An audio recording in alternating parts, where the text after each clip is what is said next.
ನಮಸ್ಕಾರ ಪ್ರಿಯ ವೀಕ್ಷಕರೇ. ಬೆಂಗಳೂರಿನಲ್ಲಿ ಸದ್ದಿಲ್ಲದೆ ದೊಡ್ಡದೊಂದು ಸುದ್ದಿ ಸಿದ್ಧವಾಗಿದೆ.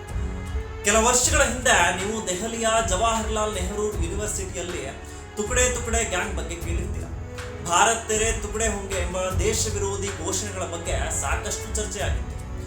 ಈ ಪ್ರಕರಣದಲ್ಲಿ ಬಂಧನಕ್ಕೊಳಗಾಗಿದ್ದ ಬಳಿಕ ದೆಹಲಿ ಗಲಭೆ ಪ್ರಕರಣದಲ್ಲಿ ಜೈಲು ಪಾಲಾಗಿರುವ ಉಮರ್ ಖಾಲಿದ್ ಪರವಾಗಿ ಬೆಂಗಳೂರಿನಲ್ಲಿ ಕಾರ್ಯಕ್ರಮ ಆಯೋಜಿಸಲಾಗಿದೆ. ಈ ಕಾರ್ಯಕ್ರಮದಲ್ಲಿ ನಟ ಪ್ರಕಾಶ್ ರಾಜ್, ಇತಿಹಾಸಕಾರ ರಾಮಚಂದ್ರ ಗುಹಾ ಕೂಡ ಭಾಗಿಯಾಗಿದ್ದು, ಉಮರ್ ಖಾಲಿದ್ ಮತ್ತು ಆತನ ಪ್ರಪಂಚ ಎಂಬ ಹೆಸರಿನ ಪುಸ್ತಕ ಕಾರ್ಯಕ್ರಮ ಆಯೋಜಿಸಲಾಗಿದೆ. ಈಗ ಇದೇ ವಿಚಾರ ಭಾರಿ ದೊಡ್ಡ ರಾಜಕೀಯ ಘರ್ಷಣೆಗೆ ಕಾರಣವಾಗಿದೆ.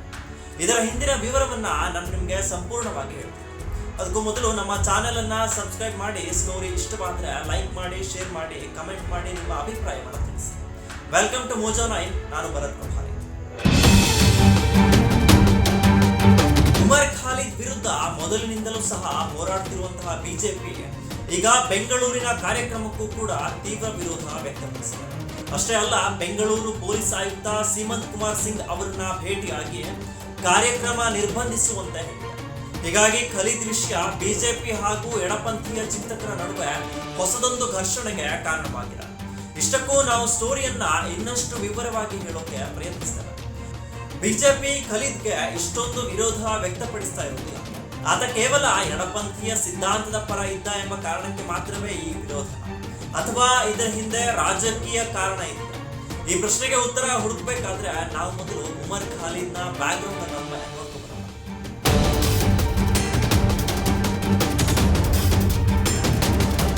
ಹಾಗಾದ್ರೆ ಯಾರು ಈ ಉಮರ್ ಖಾಲಿದ್?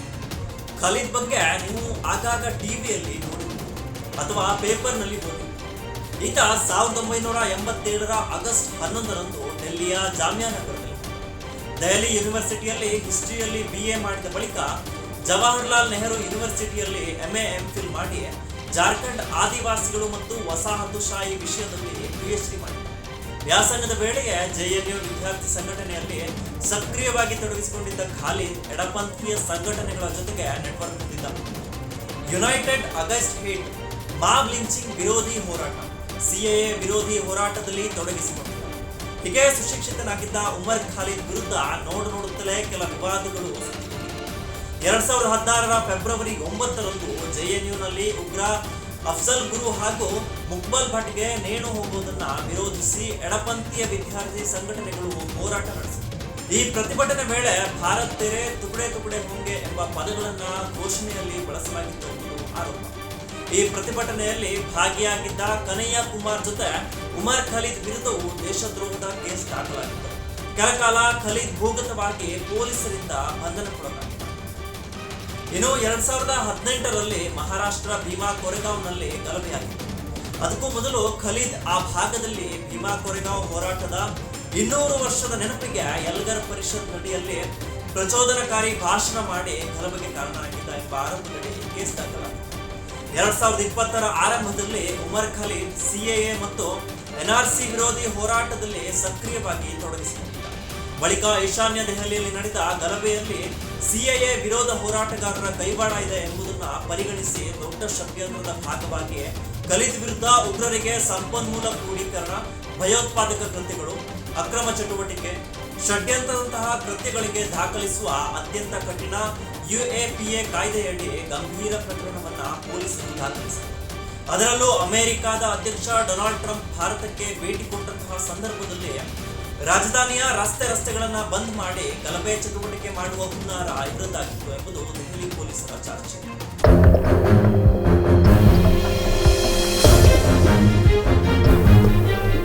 ಇಷ್ಟೆಲ್ಲ ಕೇಸ್ಗಳಾದ ಬಳಿಕವೂ ಸಹ ಉಮರ್ ಖಾಲಿದ್ ಪರವಾಗಿ ಅನೇಕರು ದನಿ ಎತ್ತಾರೆ. ಅಚ್ಚರಿ ಅಂದ್ರೆ, ಭಾರತಕ್ಕೆ ಸಂಬಂಧವೇ ಇರದ ಅಮೆರಿಕದ ನ್ಯೂಯಾರ್ಕ್ನ ಹಾಲಿ ಜೊಹರಾದ ಮೇಯರ್ ಮಮ್ದಾನಿ ಖಾಲಿದ್ ಪೋಷಕರನ್ನ ಭೇಟಿಯಾಗಿ ಬೆಂಬಲ ನೀಡಿದ್ದಾರೆ. ಅಷ್ಟೇ ಅಲ್ಲದೆ ಸಾರ್ವಜನಿಕವಾಗಿ ಭಾರತ ಸರ್ಕಾರ ಖಾಲಿದ್ರನ್ನ ನಡೆಸಿಕೊಳ್ತಾ ಇರುವ ರೀತಿಯ ಬಗ್ಗೆ ಮಮ್ದಾನಿ ಕಿಡಿತಾರೆ.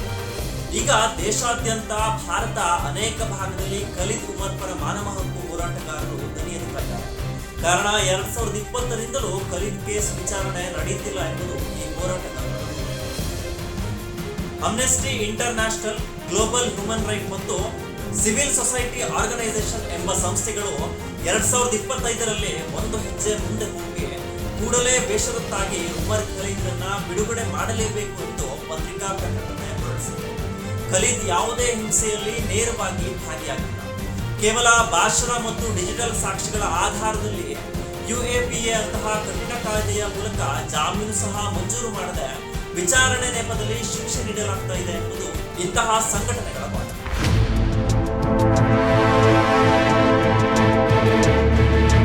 ಆದರೆ ಭಾರತದ ನ್ಯಾಯಾಲಯ ಗಲಭೆ ಪ್ರಚೋದನಕಾರಿ ಹೇಳಿಕೆ UAPA ಪ್ರಕರಣಗಳಲ್ಲಿ ಖಲೀದ್ಗೆ ಜಾಮೀನು ನೀಡಲು ಗಂಭೀರ ಕಾರಣಗಳಿಂದ ನಿರಾಕರಿಸಿದ. ಮೊದಲಿಗೆ ದೆಹಲಿ ನ್ಯಾಯಾಲಯ ಖಲೀದ್ಗೆ ಜಾಮೀನು ಮಂಜೂರು ಮಾಡಲು ಸಾಧ್ಯವಿಲ್ಲ ಅಂದ್ರೆ ಇದನ್ನ ಪ್ರಶ್ನಿಸಿ ಸುಪ್ರೀಂ ಕೋರ್ಟ್ಗೆ ಖಲೀದ್ ಪರರು ತೆರಳಿದಾಗ ಸರ್ವೋಚ್ಚ ನ್ಯಾಯಾಲಯ ದ್ವಿಸದಸ್ಯರು ಪೀಠವು ಸಹ ಮೇಲ್ನೋಟಕ್ಕೆ ಗಂಭೀರ ಸಾಕ್ಷ್ಯಗಳು ಇರುವ ಕಾರಣ ಖಲೀದ್ಗೆ ಜಾಮೀನು ನೀಡಲು ಸಾಧ್ಯವಿಲ್ಲ ಎಂದು ಕೇಸ್ ಡಿಸ್ಮಿಸ್ ಮಾಡಿತು. ಆಗ ಬೆಂಗಳೂರಿನಲ್ಲೂ ಸಹ ಉಮರ್ ಖಲೀದ್ ಪರ ದನಿಗಳು ಎತ್ತಲು ಆರಂಭಿಸಿದರು. ಕೇವಲ ಮಾನವ ಹಕ್ಕು ಹೋರಾಟಗಾರರ ಜೊತೆಗೆ ಕಲಾವಿದರಾದ ಪ್ರಕಾಶ್ ರಾಜ್, ಇತಿಹಾಸಕಾರ ರಾಮಚಂದ್ರ ಗುಹಾರಂತಹ ವ್ಯಕ್ತಿಗಳು ಸಹ ಖಲೀದ್ ಪರ ಮಾತನಾಡ್ತಾ ಇದ್ದಾರೆ.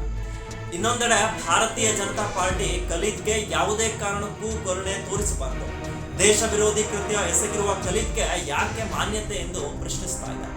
ಆದ್ರೆ ಈ ಎಲ್ಲಾ ಬೆಳವಣಿಗೆಗಳನ್ನ ನೋಡಿದ್ರೆ ಖಲೀದ್ ಹಿಂದೆ ಈಗ ಅಂತಾರಾಷ್ಟ್ರೀಯ ಮಟ್ಟದ ಇಕೋಸಿಸ್ಟಮ್ ಖಂಡಿತವಾಗಿಯೂ ಬೆಂಬಲವಾಗಿ ನಿಂತಿರುವಂತೆ ಕಾಣುತ್ತದೆ.